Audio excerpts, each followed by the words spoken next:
And Okay. what the teams kept hearing, and myself too, I was answering phones, was, hey, I want my money back. It's been 5 business days.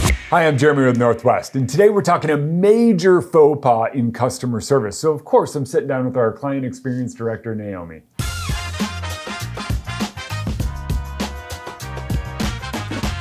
Naomi, it's a tough one because you want a strong team, but what happens when it becomes more of that tribal mentality in customer service?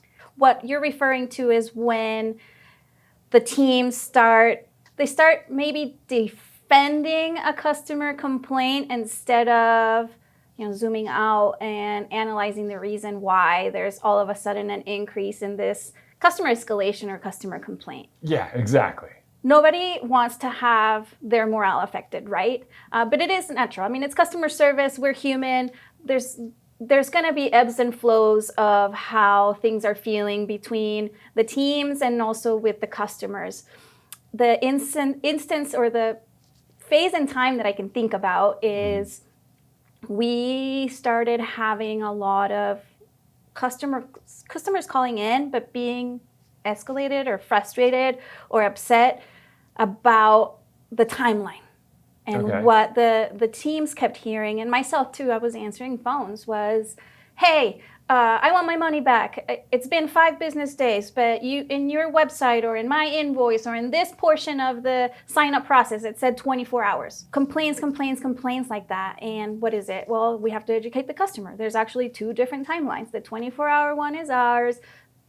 Though you getting your documents, it depends on the state that you're in, right? And that became the tribal knowledge that you're talking about. We're going to educate, we're going to make the difference, we're going to say what the difference is, and just kept doing it. Oh, another call about the same thing. Exactly, right? And so that's sort of that defensive, that natural, not that we're being mean, but you as a human start feeling that, right? Like that defensive, like, oh, I have to defend this again. And as a business, what you need to do is, zoom out and address that. Like, what can we do to avoid that confusion?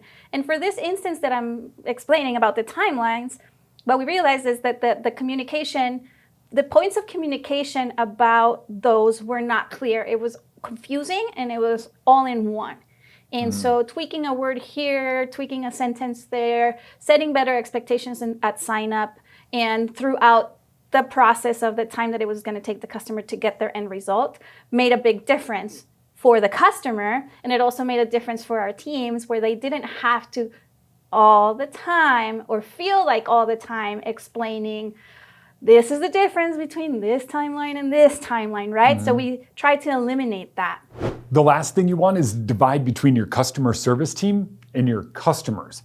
And by making some changes, you can get through that. Here at Northwest, we found our way through it. And coming up, Naomi's going to explain to you how you can make changes to both grow your business and your customer's experience.